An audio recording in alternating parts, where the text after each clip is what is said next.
Climate types की जब हम पढ़ाई करते हैं तो एक टर्म हमारे सामने आती है सेल्विस। तो इनमें से आपने बताना है क्या इस टर्म को बेस्ट एक्सप्लेन करता है। अब ऑप्शंस कहते हैं इन द अमेज़न लोलैंड्स फॉरेस्ट इतने डेंस और कंप्लीट होते हैं इन इट्स वेजिटेशनल एक्स्ट्रावेगेंस, ये एक स्पेशल टर्म यूज होती है, या फिर ये अमेज़न बेसिन से एसोसिएटेड हाई ऑल्टीट्यूड जोन्स के फॉरेस्ट हैं, या फिर अमेज़न बेसिन से एसोसिएटेड एक्वाटिक इकोसिस्टम से जुड़े हुए हैं, या फिर एक क्लासिफिकेशन है ड्राई एंड स्पार्स वेजिटेशन की जो कि अमेज़न रेन फॉरेस्ट से एसोसिएटेड है। तो यहाँ पे एक टर्म और भी मैं आपको बताऊंगी बेलुकर करके, तो दो टर्म्स हम पढ़ेंगे यहाँ पे। तो यहाँ पे ऑप्शन करेक्ट है ए। अब ना आपने इस पे ध्यान देना है। तो सबसे पहले अगर हम सेल्विस की बात करें तो high temperature and high abundant rainfall in the equatorial region से यहाँ पे लग्जूरियंट टाइप ऑफ वेजिटेशन आती है, ट्रॉपिकल रेन फॉरेस्ट। अब बताया जा रहा है कि अमेज़न लोलैंड्स में ये फॉरेस्ट इतने डेंस और इतनी ज्यादा वेजिटेशनल एक्स्ट्रावेगेंस है कि एक स्पेशल टर्म इनके लिए यूज हो रही है। सेकेंड ऑप्शन बताता है कि जो इनिशियल ट्रॉपिकल रेन फॉरेस्ट होते हैं कई जगह पे उनको क्लियर किया गया है, क्यों? आइदर फॉर शिफ्टिंग कल्टिवेशन या फॉर लंबरिंग। अब क्लियर करने के बाद जब इन क्लियरिंग्स को अबैंडन कर दिया जाता है तो वहां पे लेस लग्जूरियंट सेकेंडरी फॉरेस्ट है ना, अब इनका नाम याद रखिएगा, कॉल्ड बेलुकार इन मलेशिया की बात हो रही है। अब इन लेस लग्जूरियंट सेकेंडरी फॉरेस्ट की कैरेक्टरिस्टिक्स क्या है? Short trees and very dense undergrowth. तो एज ए टर्म भी ये चीजें पूछी जा सकती हैं, तभी मैं आपको ये एक्सप्लेनेशन पर भी फोकस कर रही हूं।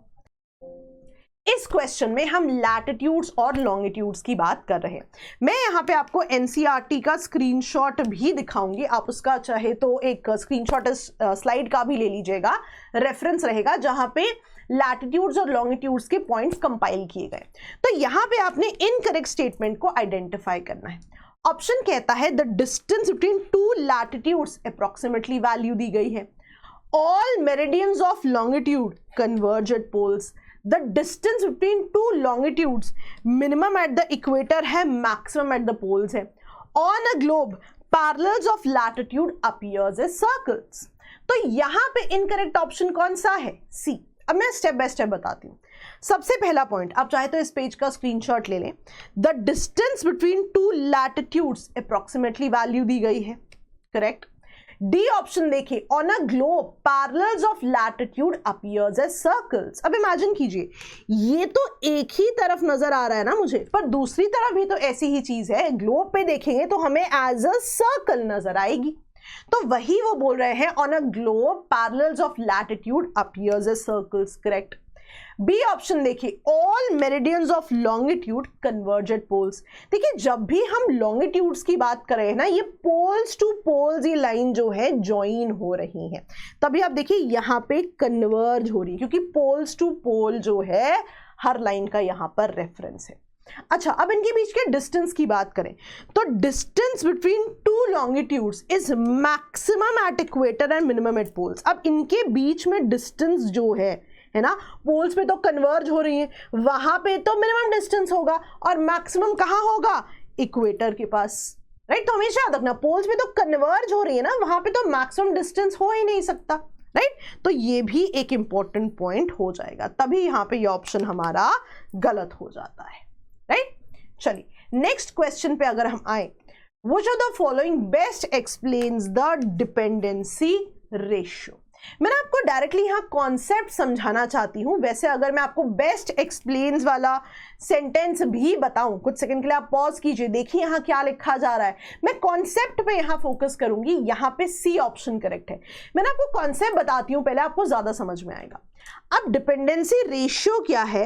It is a measure comparing, पहला क्या है? पोर्शन ऑफ द पॉपुलेशन, वो लोग जो डिपेंडेंट है, for example elderly people who are too old to work and children who are too young to work, right. अब कंपैरिजन इनका किससे है? with the portion that is in the working age group, generally defined as 15 to 64 years. तो dependency ratio क्या है? ये एक major है कंपेयरिंग। पहला पोर्शन क्या है? Portion of a population who are composed of dependents, और वो कौन बताए जा रहे हैं as per NCERT? Elderly people who are too old to work and children who are too young to work, है ना? To the portion that is in working age group और generally 15 to 64 years डिफाइन किया इसको जा रहा है, right? तो ये बहुत ही इंपॉर्टेंट डेफिनेशन हो जाती है, एज ए डेफिनेशन ही पूछी जाएगी।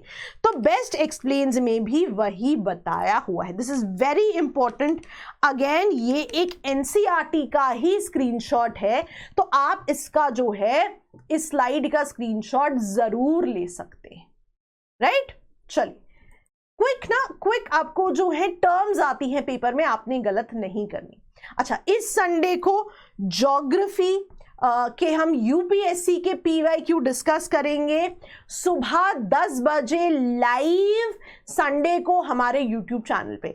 तो आपने जितनी भी ज्योग्राफी प्रिपेयर करनी है यूपीएससी के लिए इस हफ्ते में कर लीजिए। संडे हम पूरा दिन लाइव सेशन करेंगे, 2011 से अभी तक के सारे पीवाईक्यूज को डिटेल में विद एक्सप्लेनेशन डिस्कस करेंगे। जरूर आपने इस सेशन पे आना है।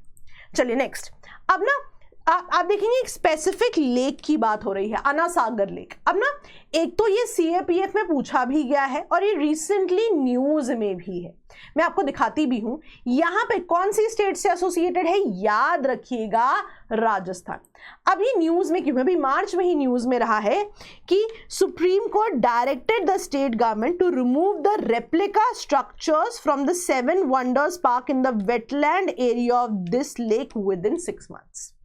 अब ना क्योंकि ये लेक न्यूज में है, ये बहुत ज्यादा इंपॉर्टेंट हो जाती है और आप देख सकते हैं सीएपीएफ में सवाल भी आया हुआ है, राजस्थान याद रखिएगा।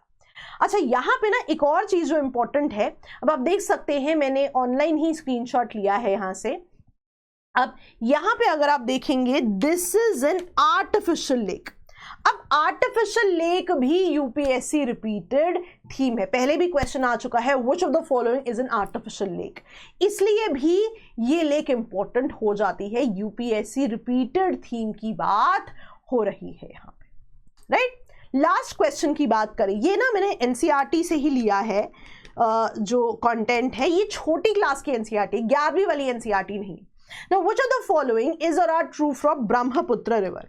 अब यहां देखिए, in Tibet the river carries a smaller volume of water and less silt as it is a cold and dry area.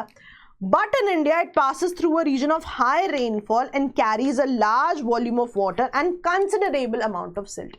तो याद रखिएगा दोनों ऑप्शन करेक्ट है। मैं आपको स्क्रीनशॉट भी दिखाती हूं कि जब भी हम ब्रह्मपुत्र रिवर की बात कर रहे हैं, है ना, तो याद रखिएगा कि जब ये रिवर तिब्बत की रेफरेंस में है तब ये स्मॉलर वॉल्यूम ऑफ वाटर और लेस सिल्ट है, क्योंकि it is a cold and dry area. पर जैसे ही हम इंडिया के रेफरेंस की बात करें, हमें पता है कि मॉनसून की वजह से, है ना, नॉर्थ ईस्ट रीजन्स में कितनी ज्यादा बारिश है, तो वहां वही बताया जा रहा है कि लेकिन अब जब ब्रह्मपुत्र रिवर इंडिया में आ चुकी है, it passes through a region of high rainfall. कितनी बार न्यूज में आसाम फ्लड्स की हम बात करते हैं, तो यहां पे it passes through a region of high rainfall, here the river carries large amount of water and considerable amount of silt, right? तो आप चाहें तो इसका भी स्क्रीनशॉट ले लें, पर ये एक बहुत स्पेसिफिक पॉइंट था जो बड़ी क्लास की एनसीईआरटी में नहीं दिया हुआ था, इसीलिए मैंने कैटेगोरिकली आपसे यहां पर ये डिस्कस किया है।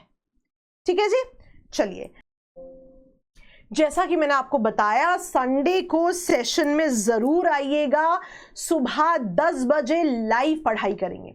रैपिड रिवीजन के बारे में आप जानते हैं, लेकिन इस समय पर अगर आप ये कूपन कोड यूज करते हैं तो आपकी फी कुछ ना कुछ कम जरूर हो जाएगी। जरूर उस कूपन कोड को इस्तेमाल करें। Thank you so much. ऐसे ही पढ़ाई के साथ आपसे मिलते रहेंगे। Bye bye.